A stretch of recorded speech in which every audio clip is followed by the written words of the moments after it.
Michael Jordan, he thought he made fun about you as a basketball player. He said, I talked to him in high school or whatever. He's the repertoire. You as opposed to basketball player. His first thought was you and not the best his first player. thought was when he said Michael Jordan. Like, you're the new Michael Jordan. the only one that matters. I'm not there yet, man. What is the challenge for you guys against Flash defense? What, Michigan State's defense? Well, they're the #1 run defense in America right now. They have really good defensive linemen, and the challenge is just going to be matching up with their physicality. Is that something that gets you guys going? It makes us extremely excited. You know, one of my favorite things to do is to go against really good opponents because it gets to show you how great you are versus their attributes. Mike, you know, they like to really bring pressure, for want of another word, on the A-gaps. It looks like in the past. They like to attack the middle of the defense if they can on occasion. How much of a more pressure does that put on you, for example, going into sack? I mean, I know everybody tries to do that to a certain extent. You know, I feel the most pressure on Tuesday and Wednesday practice, and then by the time it's game day, I don't feel any pressure because I've seen it so many times. It's like I've been there before.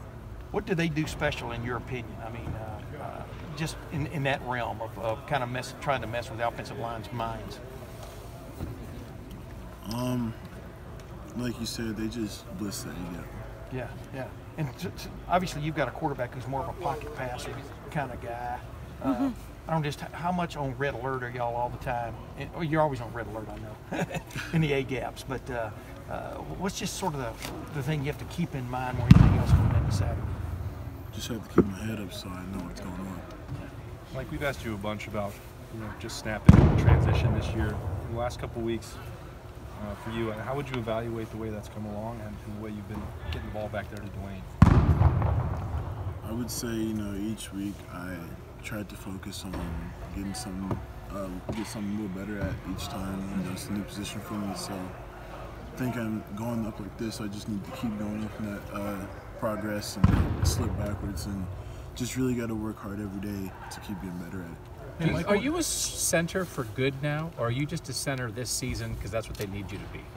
I'm not really sure. I do whatever my coach tells me to do. What do you feel? Like your natural position? Again, you do whatever they tell you to do to help the team. What's your most natural position, you would guess, at this point? My most natural position? Well, since it just really depends on what I've been repping a lot. So if one year I'm repping a lot of center's going to feel more natural to me. But if I rep a lot of left guard or right guard, then whatever position that is, that's going to feel most natural for that year. And if, I still do practice, my left guard set so I don't ever, lose it. Because, someone once told me, you can have it, not use it, and then lose it and not even know it. So it's important for me to practice that. How much is snapping, does it take away from your initial, whatever you want to do as a blocker, but then how much does it enhance it because you know when the ball's being snapped? You understand what I'm saying? Reacting to whatever the defense is throwing at you up there. I'm not going to lie, I totally blinked out. Can you repeat your question? In other words, how much is snapping taken away from the initial reaction you can have to block, but then how much has it helped it since you know when the snaps can happen?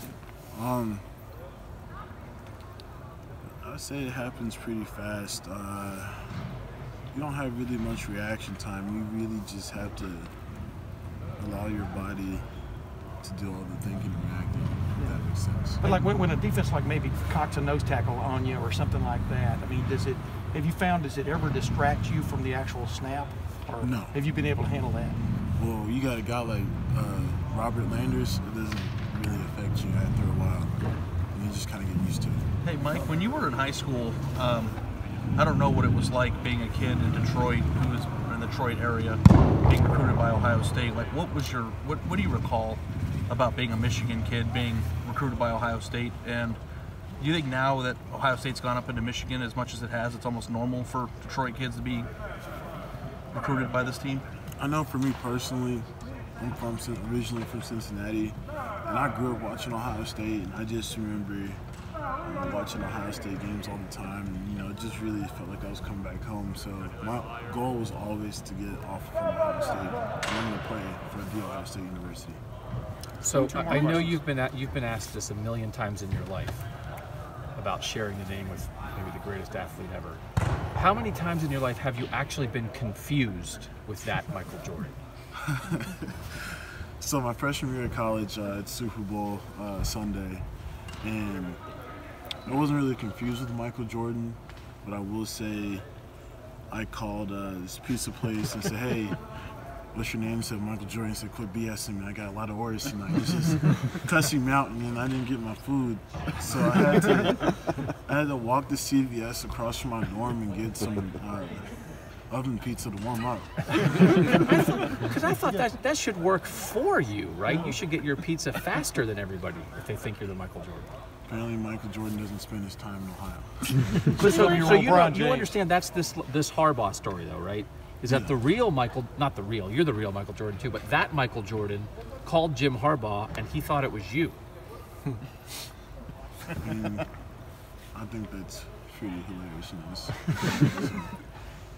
How important, how important was it for you and the line to have the kind of game run blocking that you had against Nebraska for the rest of the year? It meant a lot to us because we began a lot of backlash in the media how we can't run the ball. And I think Saturday just kind of made a statement that, we can run the ball. And Michael, What have you seen? Oh, go ahead, Larry. Draymond suggested it. Pete and Devine actually said it, that they feel something different defensively in practice. I don't know how much you go ones-on-ones this time of year, but are you seeing that? With the defense? Yeah, they just feel like there's an extra pep in their step. Devine actually said that they made it a priority to have fun, and as a result, they're playing better. Are they celebrating more? Or are they? Most definitely. Defense has been going a little wild in practice lately. They are celebrating more. What have you know? What did you Last notice question. different about J.K. Dobbins this week after he finally went off the launching pad last week, and just the running game? Both of those guys in particular. What you notice a little more pep in their step, et cetera. What have you noticed about I them? don't think there was really anything different other than that they handed the ball to J.K. and Mike, and they got a chance to showcase what they do all the time. Yeah. And one little quick thing. You remember when Dwayne came in the game last year at Michigan and stuff, and then delivered some plays and stuff.